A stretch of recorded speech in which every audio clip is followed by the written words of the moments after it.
అందరికీ మరణాత మరణాత మహిమస్వరం కార్యక్రమం వీక్షిస్తున్న దేవుని పిల్లలైన మీ అందరికీ ప్రభు నామములో శుభములు కలుగును గాక.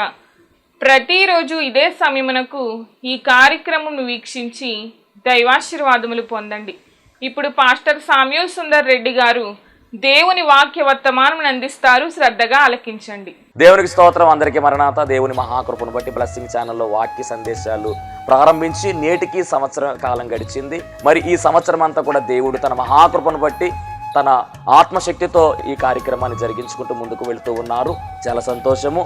దీనికి సహకరించినటువంటి బ్లెస్సింగ్ ఛానల్ యాజమాన్యం వారికి, అలాగే వీక్షకులకు, అలాగే విశ్వాసులైనటువంటి మీ అందరికీ, అలాగే మా కొరకు ప్రార్థన చేస్తున్నటువంటి మీ అందరికీ కూడా ప్రత్యేకమైనటువంటి వందనాలు తెలియజేస్తున్నాను. మరి రాబోయే రోజుల్లో కూడా అద్భుతమైనటువంటి పరిచర్య జరగడానికి మీ అనుదిన ప్రార్థనలో మా కొరకు జ్ఞాపకం చేసుకుని ప్రార్థించండి. అలాగే మీ కొరకు కూడా మా అనుదిన ప్రార్థనలు మేము ప్రార్థన చేస్తూ ఉంటాము. ఒకవేళ మీకు ఈ కార్యక్రమం ఆశీర్వాదకరంగా ఉండి ప్రేరేపణ కలిగినట్లయితే కనుక మీ ప్రోత్సాహాన్ని అందించండి. ఈ కార్యక్రమాన్ని దయచేసి ముందుకు వెళ్ళడానికి సహకరించవలసిందిగా దేవుని పేరట తెలియజేస్తూ ఉన్నాను. దేవుడు మిమ్మల్ని బహుగా ఆశీర్వదించును గాక.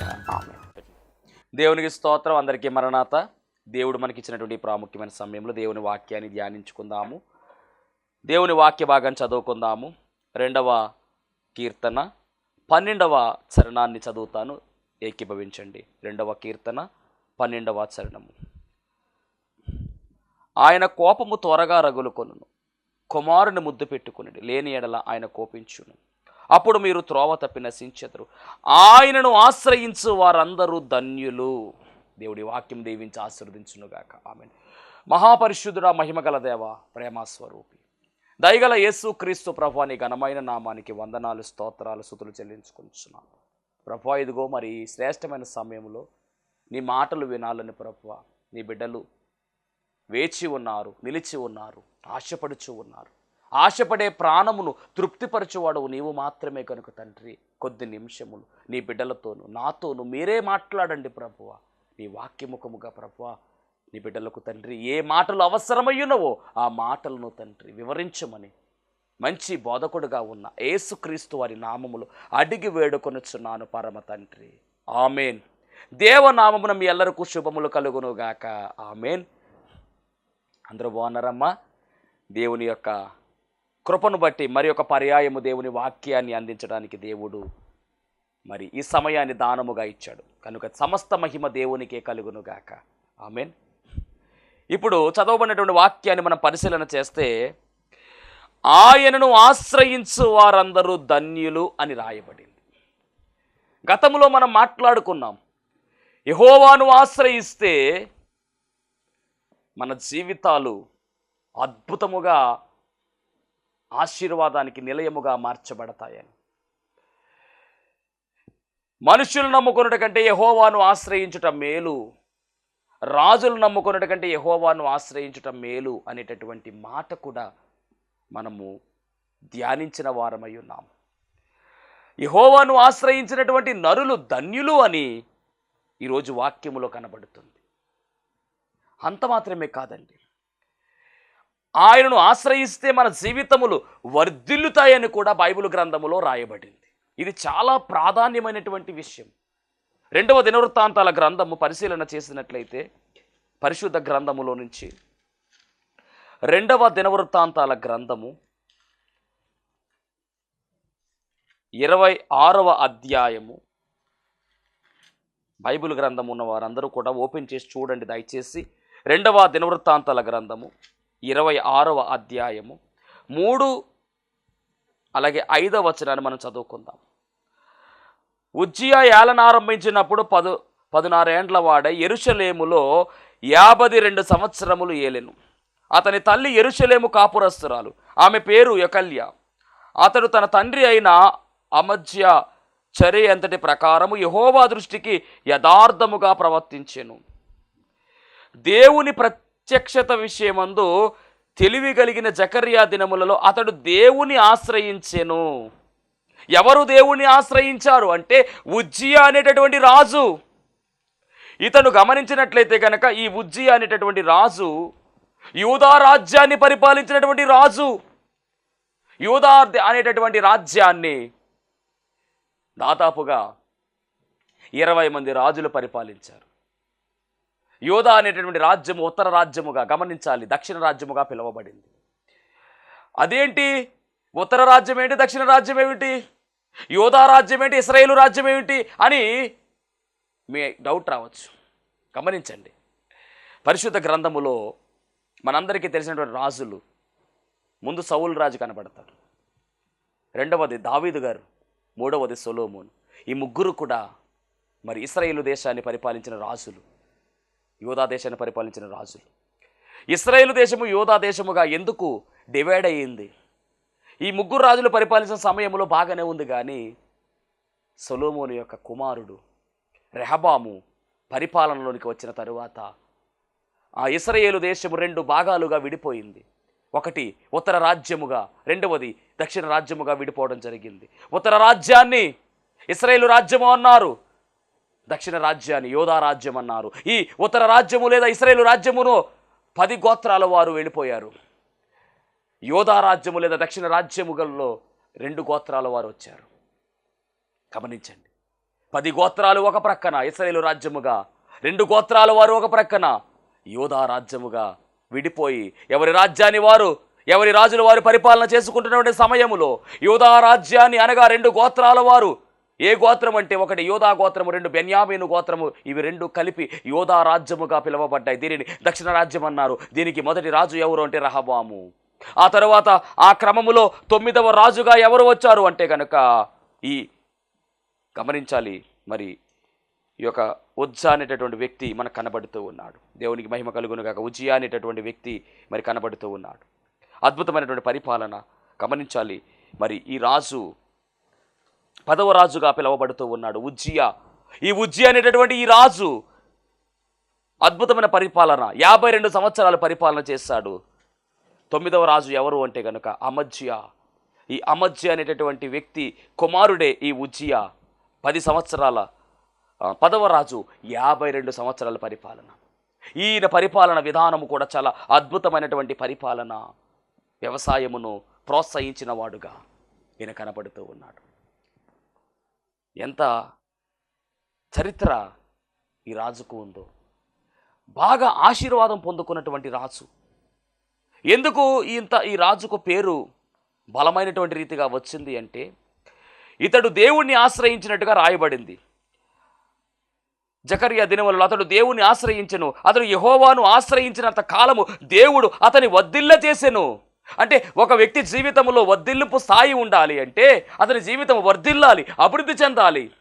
అతని జీవితంలో అభివృద్ధి చూడాలి అంటే, మంచి పేరు చూడాలి అంటే ఖచ్చితముగా దేవుణ్ణి ఆశ్రయించాలి. ఈ రాజు ఉజ్జియా అనేటువంటి రాజు 10వ రాజుగా ఉన్నాడు యోధా దేశానికి. మరి అద్భుతమైన పరిపాలన చేశాడు. కాబట్టి గమనించండి, అద్భుతమైన పరిపాలన ఎందుకు జరిగింది అంటే దేవుణ్ణి ఆశ్రయించాడు కనుక. కాబట్టి ఒక వ్యక్తి దేవుణ్ణి ఆశ్రయిస్తే వర్ధిల్లింపు వస్తుంది అని బైబిల్ గ్రంథం చాలా స్పష్టంగా సెలవిస్తూ ఉంది. బైబిల్ గ్రంథంలో రాజులు, దేవుణ్ణి ఆశ్రయించిన రాజులు ఉన్నారు. దేవుణ్ణి ఎవరైతే ఆశ్రయించారో వారందరి జీవితాల్లో కూడా దేవుడు అద్భుతాలు జరిగించారు. మరొక రాజు ఎవరు అంటే హిజ్కియా అనేటువంటి రాజు కూడా. ఈయన కూడా యోధా దేశాన్ని పరిపాలించిన రాజే. ఇతను 13వ రాజు, 29 సంవత్సరాలు పరిపాలన చేశాడు. హిజ్కియా అనే రాజు యొక్క జీవితము చాలా అద్భుతమైన జీవితము. ఇతడు కూడా దేవుణ్ణి ఆశ్రయించినటువంటి రాజుగా కనబడుతూ ఉన్నాడు.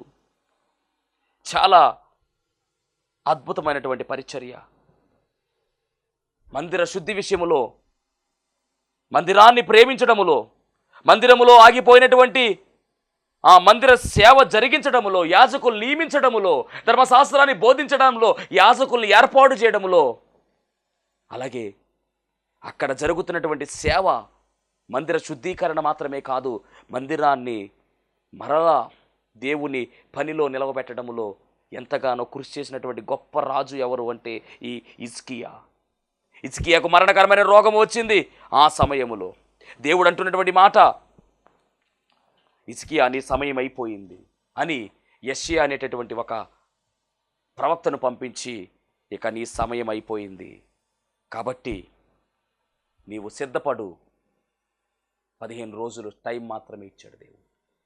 ఆ సమయంలో హిజ్కియా ఏం చేశాడో తెలుసా? గోడ తట్టు తన ముఖము తిప్పి కన్నీటితో దేవుని వేడుకున్నాడు. వెంటనే దేవుడే మరలా మాట్లాడారు, అద్భుతమైనటువంటి ప్రార్థన హిజ్కియా జరిగించాడు. దేవుని మహిమ కలుగును గాక. వెంటనే హిజ్కియాకు ఆయుష్నిచ్చినట్టుగా దేవుడు తెలియజేసినటువంటి మాట. అంత మాత్రమే కాదండి, హిజ్కియా జీవితంలో కూడా వర్ధిల్లింపు స్థాయి వచ్చింది. బైబిల్ గ్రంథంలో దేవుడిని ఆశ్రయించిన హిజ్కియా గురించి మనం చూస్తే 20 వచనం, ఈ 31-20 మనం పరిశీలన చేద్దాం. 31-20 2 దినవృత్తాంతాల గ్రంథము 31-20. హిజ్కియా యూదా దేశమంతటను ఇలాగు జరిగించి తన దేవుడైన యెహోవా దృష్టికి అనుకూలముగాను యథార్థముగాను నమ్మకముగాను పనిచేయుచూ వచ్చెను. తన దేవుని ఆశ్రయించుటకై దేవుని మందిర సేవ విషయం అందేమి, ధర్మశాస్త్రం అందేమి, ధర్మం అంతటి అందేమి, తాను ఆరంభించిన ప్రతి పని అతడు హృదయపూర్వముగా జరిగించి వర్ధిల్లెను. దేవుని ఆశ్రయించడం వల్ల అతని జీవితంలో వర్ధిల్లడం అనేటటువంటి గొప్ప స్థాయి. ఒక రాజుగా, ఒక దేశాన్ని శాసించేవాడుగా, అద్భుతమైన పరిపాలన చేసినటువంటి వీరుడుగా, ధీరుడుగా, ప్రార్థనాపరుడుగా ఆయన కనబడుతూ ఉంది. హిజ్కియా గొప్ప ప్రార్థన అండి, మామూలు ప్రార్థన కాదు. యెహోవా హిజ్కియా చేసిన ప్రార్థన అంగీకరించి జనులను స్వస్థపరిచినని రాయబడింది బైబిల్ గ్రంథంలో. అంత మాత్రమే కాదు, కన్నీటి ప్రార్థన చేస్తూ ఉంటే దేవుడు హిజ్కియా కన్నీటిని, ఆ దినములో హిజ్కియా రోగి అయి మరణ దశలో ఉండెను. అతడు యెహోవాకు మొర్ర పెట్టగా ఆయన అతనికి తన చిత్తమును తెలియపరిచి అతని సూచన ఒకటి దయచేసిన. మొత్తం మీద హిజ్కియాకు దేవుడు స్వస్థత కలిగించి ఆయుష్ను పెంచినట్టుగా మనం వింటూ ఉన్నాం. ఎందుకు దేవుడు హిజ్కియా ప్రార్థన ఆలకించాడు అంటే, గమనించండి, దేవుని ఆశ్రయించినటువంటి గొప్ప వ్యక్తి ఎవరు అంటే హిజ్కియా. ఉజియా జీవితంలో దేవుని ఆశ్రయించడం వల్ల అద్భుతాలు చూశాడు. హిజ్కియా రాజు కూడా అంటే దేవుణ్ణి ఆశ్రయించినటువంటి భక్తులు లేదా రాజులు వారి జీవితాల్లో అద్భుతాలు చూచారండి. అలాగే గమనించాలి, దావీదు గారి విషయంలో కూడా దావీదు అంటాడు కదా, యెహోవాయే నా ఆశ్రయ దుర్గము అంటాడు. ఆశ్రయమైనటువంటి మాట దావీదు చాలాసార్లు ఈయన కూడా రాజే, దావీదు చాలాసార్లు పలికాడు ఈ మాట. బైబిల్ గ్రంథంలో 29 సార్లు యెహోవా నా ఆశ్రయం అనేటువంటి మాట దావీదు రాశాడండి. ఆశ్రయ దుర్గం అనేటువంటి మాట రాశాడు. అందుకనే విజయాలు సాధించాడు. గొర్రెల కాపరైనటువంటి దావీదు అద్భుతముగా రాజుగా మార్చబడ్డాడు, మంచి పరిపాలన చేశాడు. అంటే ఒక ఉజియా కావచ్చు, హిజ్కియా కావచ్చు, అలాగే దావీదు గారు కావచ్చు, రాజులే అయినప్పటికీ దేవుణ్ణి ఆశ్రయించారు. ప్రజలందరూ కూడా రాజుగారిని ఆశ్రయిస్తే రాజు దేవుణ్ణి ఆశ్రయించడం ఎంత ఘనత ఇది, ఎంత అద్భుతమైనటువంటి కార్యం ఇది. ఈరోజు నీవు దేవుణ్ణి ఆశ్రయిస్తే నీ జీవితంలో కూడా వర్ధిల్లింపు స్థాయి వస్తుంది, అభివృద్ధి పొందుతావు. నువ్వు ఆశ్చర్య కార్యాలు నీ జీవితంలో జరుగుతాయి, దాంట్లో ఏమాత్రము తిరగలేదు. గమనించండి, దేవుణ్ణి ఆశ్రయించినటువంటి రాజులు. అలాగే ఈ క్రమంలో మనం పరిశీలన చేస్తే యూదా రాజ్యాన్ని పరిపాలించిన రాజులలో మరొక రాజుగారు ఉన్నారు. అతని గురించి కూడా మనం మాట్లాడుకుంటే కనుక అతడు ఆస అనేటటువంటి రాజు. ఆస అనేటటువంటి మాటకు అర్థం ఏమిటంటే వైద్యుడని అర్థం.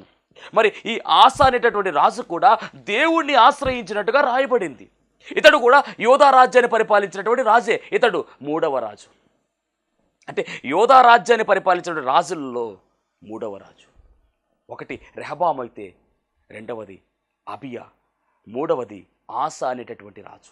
41 సంవత్సరాలు పరిపాలించాడండి. చిత్రం ఏమిటంటే ఇతడు దేవుణ్ణి ఆశ్రయించినంత కాలము కూడా ఆ దేశంలో యుద్ధాలు లేవు, నెమ్మది కలిగినట్టుగా దేవుని వాక్యములో రాయబడింది. ఎంత అద్భుతం అండి ఇది. 2వ దినవృత్తాంతాల గ్రంథం 14వ అధ్యాయము చూద్దాం. 14వ అధ్యాయము 6వ వచనాన్ని చదువుకుందాం. అతని ఏలుబడి యందు రాజ్యము నెమ్మదిగా ఉండెను. ఆ సంవత్సరములలో అతనికి యుద్ధములు లేకపోవుట చేత, చూసారా, యుద్ధాలు లేవు. ఎందుకు యుద్ధాలు లేవు అని అడిగితే 7వ వచనంలో రాయబడినమాట. అతడు యోధా వారికి ఈలాగు ప్రకటన చేసెను, మన దేవుడని యెహోవాను మనము ఆశ్రయించితిమి, ఆశ్రయించినందున ఆయన మన చుట్టూను నెమ్మది కలుగజేసి ఉన్నాడు. అదండి, అంటే నీ జీవితంలో నెమ్మది కావాలి అంటే, నీ జీవితంలో సమాధానము కావాలి అంటే, నీ దుఃఖ దినములు సమాప్తము కావాలి అంటే ఖచ్చితంగా దేవుణ్ణి ఆశ్రయించాలి అని చాలా స్పష్టముగా దేవుని వాక్యం సెలవిస్తుంది. అంటే ఎంత బాగా అయినా ఆశ్రయిస్తే దాదాపుగానండి ఇతని పరిపాలన 41 సంవత్సరాలు అయితే 35 సంవత్సరాల వరకు కూడా యుద్ధాలు లేకుండా కార్యాలు జరిగాయి. చూడండి 2వ దినవృత్తాంతాల గ్రంథం 15వ అధ్యాయము 19వ వచనంలో చూద్దాం. ఆసా ఏలుబడి యందు 35వ సంవత్సరము వరకు యుద్ధములు జరగలేదు. ఎంత ధన్యత అండి ఇది. అంటే 41 సంవత్సరాలు పరిపాలన చేస్తే దాంట్లో 35 సంవత్సరాలు యుద్ధాలు లేవు. దేవుణ్ణి ఆశ్రయించినటువంటి కారణం అది. అంటే దేవుణ్ణి ఆశ్రయిస్తే మన జీవితం కూడా ఇలాగే ఉంటుందండి. దేవుడే చూచుకుంటాడు, ప్రతి విషయంలో కూడా దేవుడే కార్యాలు జరిగిస్తారు, దేవుడే సమాధానం ఇస్తాడు. ఎంత అద్భుతమండి ఇది. మరి ఇదే ఆశారాజు చివరి వరకు ఆశ్రయించాడా? మనము కూడా దేవుణ్ణి ఆశ్రయిస్తున్నాం, బాగానే ఉంది. కొన్ని పరిస్థితులలో చివరి వరకు మనం ఆశ్రయించలేకపోతూ ఉన్నాం. నేను అంటున్నాను కదా, చివరి వరకు ఆశ్రయించాలి. ఈ రాజు ఒకరోజు యుద్ధం వస్తే ఆ యుద్ధములో గొప్ప విజయాన్ని సాధించాడండి దేవుణ్ణి ఆశ్రయించి. ఇదే రాజు మనం గమనించినట్లయితే కనుక ఇదే రాజు మరొక రాజుతో యుద్ధము వచ్చినప్పుడు సిరియా రాజును ఆశ్రయించినట్టుగా రాయబడింది బైబిల్ గ్రంథములో. బెన్హదదును ఆశ్రయించినట్టుగా రాయబడింది. అప్పుడు దేవుడు ఏం చేశాడంటే హనాని అనేటటువంటి ఒక దైవజనుని పంపించాడు. ఆ కాలమున దీర్ఘదర్శి అయిన హనాని యోధారాజు అయిన ఆసా యొద్దకు వచ్చి అతనితో ఇలాగు ప్రకటించాడు, నీవు నీ దేవుడని యెహోవాను నమ్ముకొనక సిరియా రాజును నమ్ముకుంటివే. సిరియా రాజు యొక్క సైన్యము నీ వశము నుండి తప్పించుకుని పోయెను. మొత్తం మీద ఆయన అంటున్నాడు కదా, నీవు దేవుడిని ఆశ్రయించకుండా సిరియా రాజును ఆశ్రయించడం ఏంటి, ఒకసారి ఆలోచించి అని చెప్తా ఉంటే ఈ రాజు కోపం వచ్చండి. ఈ హనాని అనేటువంటి దైవజనుడిని తీసుకెళ్ళి చెరసాలలో వేయించేశాడు. దేవుడు కోపం వచ్చింది అప్పుడు. అంటే దేవుడు అవకాశం ఇచ్చాడు, తెలియక చేస్తున్నాడేమో అని అవకాశం ఇస్తే, తప్పు సరిదీసుకుంటాడేమో చెప్పి అవకాశం ఇస్తే మరింత తప్పు చేశాడు. వచ్చిన దైవజనుడిని దేవుడి సేవకుని తీసుకెళ్లి జైల్లో పడేశాడు. వెంటనే దేవుడు ఎంటర్ అయ్యాడండి. చూద్దాం. ఆ దీర్ఘదర్శి అట్లు ప్రకటించినందుకు ఆస అతని మీద కోపగించి రౌద్రము చూపి అతనిని బందీ గృహములో వేసెను. ఇదియుగాక ఆ సమయమంది ఆస జనుల్లో కొందరిని బాధపరిచెను. ఆస చేసిన కార్యములన్నిటినీ కూడా మనం గమనించినట్లయితే కనుక ఆస ఏలుబడి యందు 39వ సంవత్సరమున పాదములలో జబ్బు పుట్టి తాను బహు బాధపడినను దాని విషయములో అతడు యెహోవా యొద్ద విచారణ చేయక వైద్యులను పట్టెను. అంటే ఆసాకి 39వ సంవత్సరంలో ఏం జరిగిందంటే కాళ్ళలో భయంకరమైన జబ్బు వచ్చేసింది.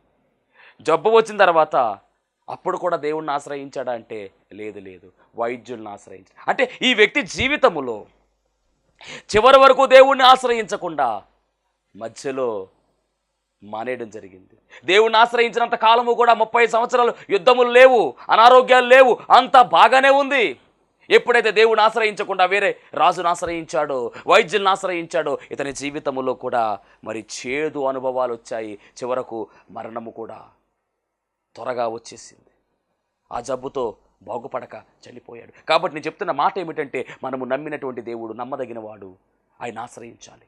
ఆయన ఆశ్రయిస్తే మన జీవితంలో కూడా అద్భుతాలు జరుగుతాయి. ఈ రాజులు ఒక హిజ్కియా కావచ్చు, దావీదు కావచ్చు, అలాగే మరి గమనించినట్లయితే కనుక ఈ ఆసా కావచ్చు, దేవుని ఆశ్రయించాలి, చివరి వరకు ఆశ్రయించాలి.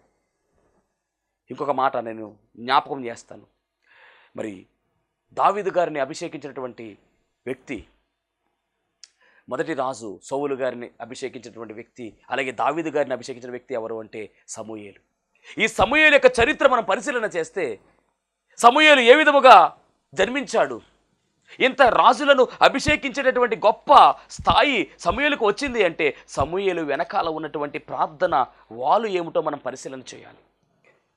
అంటే సమూయేలు గారి యొక్క తల్లి గారి గురించి మనం పరిశీలన చేస్తే ఆమె అంటున్నటువంటి మాట గమనిద్దాం. 2వ అధ్యాయము, మొదటి సమూయేలు గ్రంథం 2వ అధ్యాయము 2వ వచనం చదువుదాం. 2:2 యెహోవా వంటి పరిశుద్ధ దేవుడు ఒకడును లేడు, నీవు తప్ప మరి ఏ దేవుడును లేడు, మన దేవుని వంటి ఆశ్రయ దుర్గం ఏదియూ లేదు. అంటే దావీదు గారిని అలాగే సౌలు గారిని అభిషేకించినటువంటి సమూయేలు యొక్క తల్లి అన్న చెబుతున్నటువంటి మాట ఏమిటంటే మన దేవుని వంటి ఆశ్రయ దుర్గం ఏదియూ లేదు అని చెప్పింది. అంటే అన్న దేవుణ్ణి ఆశ్రయించిందా లేదా? 100% ఆశ్రయించింది. అన్నా గురించి మనందరికీ బాగా తెలుసు. అన్నా యొక్క జీవితము చాలా దుఃఖకరమైనటువంటి జీవితము. అన్నా గర్భము మూయబడింది. చాలా కాలం ఆమెకు పిల్లలు లేరు. పిల్లలు లేని కారణముగా పెరిన్నా ఆమెను ఎంతగానో టార్చర్ పెడుతుంది. పిల్లలు లేని కారణంగా పెరిన్నా అనేటటువంటి ఆమెను ఎంతగానో బాధిస్తుంది. గొడ్రాలా అని పిలుస్తూ ఉంది. తట్టుకోలేనటువంటి బాధ కలిగినటువంటి ఈ అన్న కుమిలిపోతూ కుమిలిపోతూ కుమిలిపోతూ ఉంది. ఒకరోజు భర్త అంటున్నాడు కదా, ఎందుకన్నా నువ్వు బాధపడతావు, నేనేమైనా అంటే బాధపడాలి, నేను నీకు 10 మంది పిల్లలతో సమానం కాదా అని భర్త ఓదార్చాడు. అయినప్పటికీ కూడా ఈమె యొక్క బాధ పోక ఒకరోజు ఏం చేసిందంటే, ఆ బాధ తీరేదేటువంటి బాధ కాదు, ఎంతో బాధ.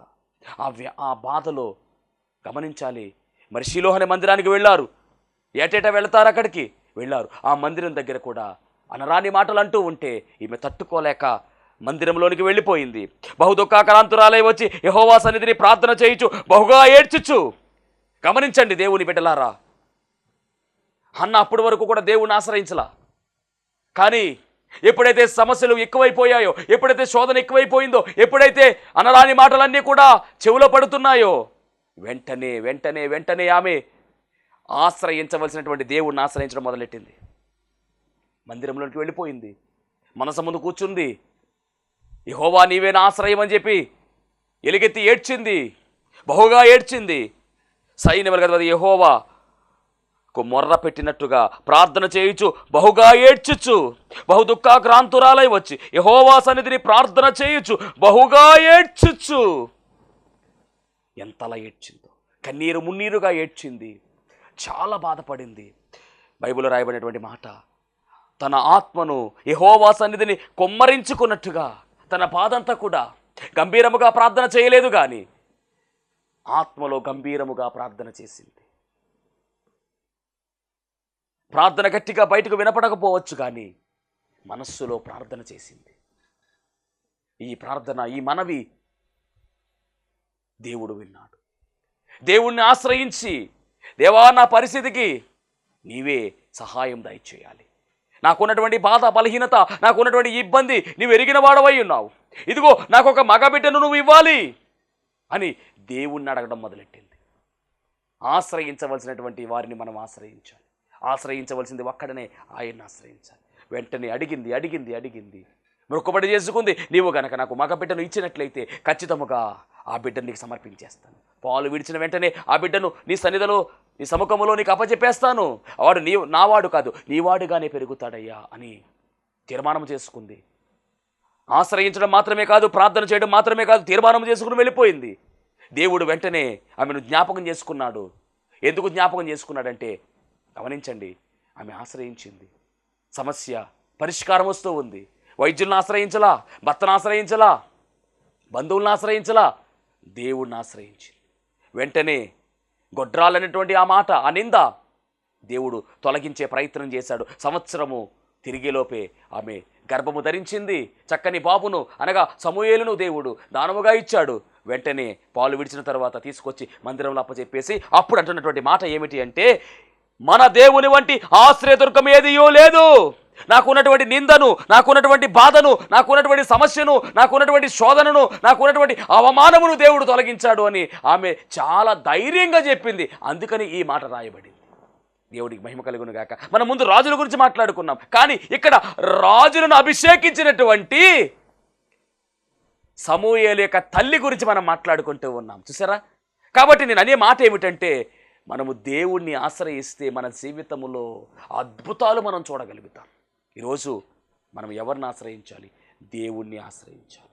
ఇంకో మాట చెప్పమంటారా? పరలోకం నీకు కావాలంటే యేసును మాత్రమే ఆశ్రయించాలి. నీ డబ్బును ఆశ్రయించినా పరలోకం రాదు, నీకున్నటువంటి పేరును ఆశ్రయించినా నీకు పరలోకం రాదు, నీకు ఎవరో తెలుసు, ఎవరో అధికారులు తెలుసు, ఆశ్రయించిన పరలోక రాజ్యము రాదు. పరలోక రాజ్యము రావాలి అంటే యేసును మాత్రమే ఆశ్రయించాలి, ఆయన రక్తాన్ని ఆశ్రయించాలి. యేసు రక్తము ప్రతి పాపము నుండి మనకు విడుదల కలిగిస్తూ ఉంది. కాబట్టి ఆయన్ని ఆశ్రయించాలి, ఆయన రక్తాన్ని ఆశ్రయించాలి, అప్పుడే పరలోక రాజ్యం మనకు వస్తుంది. కాబట్టి దయచేసి గమనించవలసినటువంటి మాట ఏమిటి అంటే, దేవుణ్ణి మాత్రమే ఆశ్రయించండి, మీ జీవితంలో అద్భుతాలు ఆశ్చర్యకార్యాలు జరుగుతాయి. ఆయన రక్తాన్ని ఆశ్రయించండి, పాపక్షమాపణ కలుగుతుంది. ఆయన రక్తాన్ని ఆశ్రయించండి, నిత్యరాజ్యములో వారసులుగా మనము ఉంటామనే విషయాన్ని కూడా తెలియజేస్తూ ఉన్నాను. ఆయన రక్తాన్ని మనం ఆశ్రయించాలి, ఆయన నామాన్ని ఆశ్రయించండి. ఎందుకంటే అన్ని నామాల కన్నా పైనామం ఉన్నతమైన నామము. యేసును మాత్రమే ఆశ్రయించండి, ఆయనే రక్షకుడుగా ఉన్నాడు, ఆయనే కాపరిగా ఉన్నాడు, ఆయనే నిత్యరాజ్యానికి వారసులుగా చేసేవాడుగా ఉన్నాడు. ఆయన ఆశ్రయించి నిత్యరాజ్యములో ఆయనతో ఉండే భాగ్యము దేవుడు మనందరికీ అనుగ్రహించునుగాక. ఆమెన్. మహాపరిశుద్ధుడా, మహిమగల దేవాని ఘనమైన నామానికి వందనాలు, స్తోత్రాలు. నిన్ను ఆశ్రయించినటువంటి నరులు ధన్యులు అని రాయబడినటువంటి మాటతో ప్రారంభించాము తండ్రి. అయ్యా, రాజులు నిన్ను ఆశ్రయించారు ప్రభువా. దేవా, దావీదు నిన్ను ఆశ్రయించిన విధానము, హిజ్కియా రాజు నిన్ను ఆశ్రయించినటువంటి విధానము, అలాగే ఉజ్జియా రాజు నిన్ను ఆశ్రయించినటువంటి విధానమును గురించి ప్రభువా, ఆసా నిన్ను ఆశ్రయించినటువంటి విధానము గురించి మీరు మాతో మాట్లాడి ఉన్నారు. ఆయన ఈ రాజులను తండ్రి, దావీదును సౌలును అభిషేకించినటువంటి రాజు, అభిషేకించినటువంటి సమూయేలు తల్లిగారు ప్రభువా అన్న ఏ విధముగా ఆశ్రయించిందో, ఆశ్రయించడం వల్ల జరిగిన ఫలితం ఏమిటో మీరు మాతో మాట్లాడి ఉన్నారు. దేవా, మేము కూడా ప్రభువా నీ రక్తాన్ని ఆశ్రయించి, నీ నామాన్ని ఆశ్రయించి నీ రాజ్యంలోనికి రావాలి అని ప్రభువా మీరు మాట్లాడిన మాటలు బట్టి మీకు వందనాలు. నీ బిడ్డలను దీవించండి ప్రభువా. వారికి ఉన్నటువంటి బలహీనతలు, బాధలు, ఇబ్బందులు తొలగించి వేసి నిన్ను ఆశ్రయించినటువంటి వారిని నాయన దీవించి ఆశీర్వదించమని యేసు నామములో అడుగుచున్నాం పరమ తండ్రి. ఆమేన్. అందరికీ మరణాత. దేవునికి స్తోత్రం. అందరికీ వందన మరణాత తెలియజేస్తున్నాను. మరణాత మహిమస్వరం అనే ఆధ్యాత్మిక కార్యక్రమాన్ని వీక్షిస్తున్న మీ అందరికీ కూడా మరొక పర్యాయము ప్రభు పేర వందన మరణాత తెలియజేస్తూ ఉన్నాను. మరి ఈ కార్యక్రమము ఎంతో ఆశీర్వాదంగా ఉందని, ఈ కార్యక్రమం ద్వారా ఎన్నో మేళ్లు పొందుకున్నామని మరి మీరు అందరూ కూడా ఫోన్ కాల్ చేస్తూ ఉన్నారు. చాలా సంతోషము. ఎన్నో అద్భుత ఆశ్చర్యకార్యాలు దేవాదేవుడు ఈ కార్యక్రమం ద్వారా జరిగిస్తూ ఉన్నారు. దేవుని నామమునికి మహిమ కలుగునుగాక.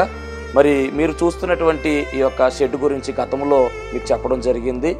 యజమానుడు మరి దీన్ని బేరం పెట్టారని చెప్పేసి, దీన్ని తీసుకుంటే ఇక్కడ ఆరాధన జరుగుతుంది, లేకపోతే మనం బయటికి వెళ్ళాలనేటువంటి పరిస్థితిని మీకు చెప్పినందుకు చాలామంది మరి సహకరించారు. కొంతమంది మరి అమౌంట్ పంపించడం జరిగింది, అలాగే ప్రార్థన చేయడం జరిగింది. దేవుని మహాకృపను బట్టి పంపించినటువంటి కొంత అమౌంట్ మరి యజమానుడికి కట్టడం జరిగింది. ఇంకా చాలా అమౌంట్ మనము వారికి ఇవ్వాల్సి ఉంది. కనుక మరి ఈ కార్యక్రమాన్ని వీక్షిస్తున్నటువంటి మీకు ఎవరికైనా కనుక ప్రేరేపణ కలిగినట్లయితే కనుక మరి మీ వంతు సహకారాన్ని అందించండి. ఈ దేని సేవకునికి మీ యొక్క సహకారం అందించి ఈ సేవను మరి ముందుకు వెళ్ళేలాగా సహకరించవలసిందిగా ప్రభు పేరు తెలియజేస్తూ ఉన్నాను. మీకు ఎవరికైనా కనుక మరి ప్రేరేపణ కలిగినట్లయితే కనుక స్క్రీన్ మీద కనపడుతున్నటువంటి ఆ నెంబర్కి ఫోన్పే చేయండి, లేదా ఫోన్ చేసినట్లయితే కనుక నేనే స్వయంగా మాట్లాడతాను. మీ సహకారాన్ని అందించండి. ప్రభు పనిలో మీరు కూడా పాలి భాగస్తులు కావాల్సిందిగా ప్రభు పేరు తెలియజేస్తున్నాను.